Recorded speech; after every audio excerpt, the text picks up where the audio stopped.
Assalamualaikum warahmatullahi wabarakatuh. Alhamdulillah wassalatu wassalamu ala Rasulillah wa ala alihi wa ashabihi wa man ittaba'a hudah amma ba'du. Sahabat-sahabat Kang Siro semuanya, apa kabar? Semoga sehat selalu, berlimpah rezeki dan dimudahkan urusan dunia dan akhiratnya. Amin ya rabbal alamin. Saat ini teman-teman sekalian, saya sedang ada di Kafling, Kampung Wisata Sukamakmur. Bagi teman-teman yang ingin berkunjung, bertemu saya, bersilaturahmi, untuk sekedar sharing-sharing, berkonsultasi, silakan datang saja langsung ke sini ya. Dan insya Allah kita ngopi-ngopi di sini ya, di kedai kopi. Teman-teman sekalian, pada kesempatan kali ini saya ingin membahas tentang bagaimana sih kita agar menjalani hidup kemudian kita mendapatkan kesuksesan.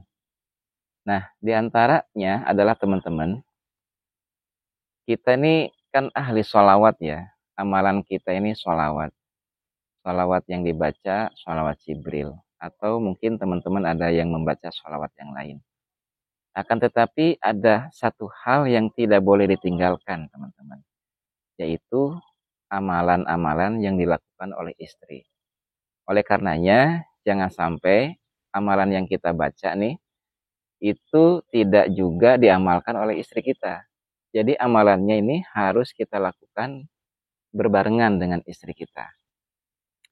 Kalau kita mengamalkan istighfar, maka istri pun harus mengamalkan istighfar.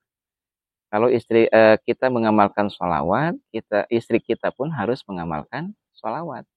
Jadi ibaratnya seperti kendaraan motor yang ada dua bannya. Ada dua ban, ada dua roda, yang mana akan lebih cepat. Kalau kita cuma sendirian, itu agak berat ya teman-teman. Oleh karenanya ajak istri kita untuk juga mengamalkan amalan-amalan yang kita baca. Dan dikhususkan untuk kita doanya, agar suaminya sukses dunia dan akhirat. Dan juga istri itu bukan hanya mendoakan suaminya, tetapi mendoakan anak-anaknya. Dan jadi ini untuk para istri ya, untuk para istri, tolong amalkan apa yang diamalkan suami. Misalkan Anda mengamalkan sholawat Jibril 1000 setiap hari, maka istri pun harus mengamalkan sholawat 1000 setiap hari. Dan khusus doanya untuk para suaminya ya. Misalkan nih teman-teman punya hajat ya, hajatnya misalkan lunas hutang. Lunas hutang dalam jangka waktu 3 bulan. Maka jangan sendirian teman-teman beramaliyahnya atau bertirakatnya. Jadi harus bareng ya sama istri kita. Agar apa? Agar makin cepat ya, makin berasa ya kecepatan untuk mencapai lunas hutangnya. Nah, kalau saya dulu mengamalkan sholawat Jibril itu 15.000 per hari, dan saat ini saya amalin sholawat Jibril itu memang konsisten di 1000 ya teman-teman, setiap malam sebelum tidur. Nah, untuk 15.000-nya itu setiap hari sepanjang waktu ya, itu tidak lepas. Nah, istri saya pun itu disuruh untuk mengamalkan sholawat Jibril. Minimal sebelum tidur itu 1000. Dan doanya untuk kita, ya, untuk para suami. Karena yakinlah teman-teman bahwa doa istri itu mustajab. Ya, doa istri itu tajam, ya, setajam silet. Kayak iklan ya. Nah, kita manfaatkan ya ketajaman doanya seorang istri untuk kita. Toh nanti ketika kita sudah sukses, tentunya istri kita pun akan merasakan atas kesuksesan kita. Kita nih lagi berikhtiar ya, ibaratnya sedang berjuang. Kita sedang berjihad. Kita pergi dari rumah, keluar dari rumah, melangkahkan 2 kaki. Hakikatnya kita sedang berjihad di jalan Allah untuk menghidupi anak dan istri kita. Nah, yang di rumah istri itu mendoakan. Ya, para istri jangan lupa ya, doakan para suaminya. Jangan pernah ada pikiran-pikiran negatif.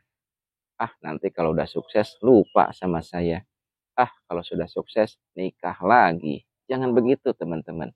Ya, buat para ibu-ibu, para istri, karena hati-hati juga nih buat para istri nih. Afkarok, akedarok, ya. Apa yang dipikirkan itu adalah takdirmu. Hati-hati dengan pikirannya, hati-hati dengan ucapannya. Maka husnuzon aja tugas para istri, doakanlah para suami yang baik-baik. Doakan keselamatannya, doakan kesehatannya, doakan kelancaran dalam usahanya, dekatkan dengan orang-orang yang baik, dan juga istiqomahkan dalam ibadahnya. Doakan aja yang baik-baik. Justru, nih sebaliknya teman-teman, ketika seorang istri mendoakan suaminya, tidak akan apa namanya, tidak akan pernah terbayang pikiran-pikiran yang negatif di luaran sana. Justru makin sayang sama Anda sebagai seorang istri. Makin sayang, ya. Suami ketika didoakan istrinya itu makin sayang. Jadi tidak akan berpaling ke lain hati, tenang aja. Jadi teman-teman, para istri, para ibu-ibu, doakan suami-suaminya ya. Doakan suaminya agar sukses ketika berikhtiar. Jadi amalannya apa dong? Ya amalannya itu, sholawat aja ya. Mungkin para istri punya amalan yang lain seperti waqiah, kemudian surat Al-Muluk ya, setiap habis sholat fardu. Toh para istri itu kan di rumah ya. Di rumah menjadi ibu rumah tangga, mengurus anak-anak. Tugasnya udah itu aja, doakanlah para suami. Walaupun para istri mungkin ada yang bekerja juga ya, tetap ya doakan suaminya. Ya, doakan suaminya. Kalau istri mendoakan suami, nih kata Nabi, itu pahalanya surga loh. Pahalanya surga. Udah dapat pahala, udah gitu doanya mustajab. Makanya para istri hati-hati ya. Hati-hati dengan perkataan-perkataan yang negatif. Karena ucapan Anda itu adalah doa, dan doa Anda itu mustajab buat para suaminya.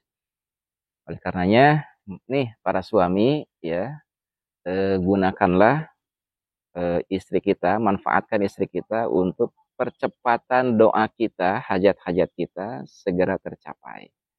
Ingin lunas hutang dalam jangka waktu 3 bulan, maka yuk bareng-bareng berdoanya. Amalannya udah nggak usah banyak-banyak, yaitu perbaiki ibadahnya, sholat 5 waktunya tepat waktu di awal waktu, kemudian sunahnya, mau duha, mau tahajud, kemudian puasanya, dan tirakat-tirakat yang lainnya barangkali. Karena ada amaliyah yang biasa para istri lakukan, ya yang harus istri lakukan untuk anak-anaknya diantaranya adalah puasa hari lahirnya anak-anak. Dan itu sunnah hukumnya. Rasul pun berpuasa di hari Senin untuk hari lahirnya. Nah, ibu-ibu yang punya anak, coba hari lahirnya anak itu dipuasain. Agar apa? Agar menjadi anak yang soleh dan soleha. Itu ya teman-teman sekalian, percepatan melunasi hutang. Ya itulah judulnya ya, percepatan melunasi hutang dengan doa istri. Terima kasih, semoga bermanfaat. Wassalamualaikum warahmatullahi wabarakatuh.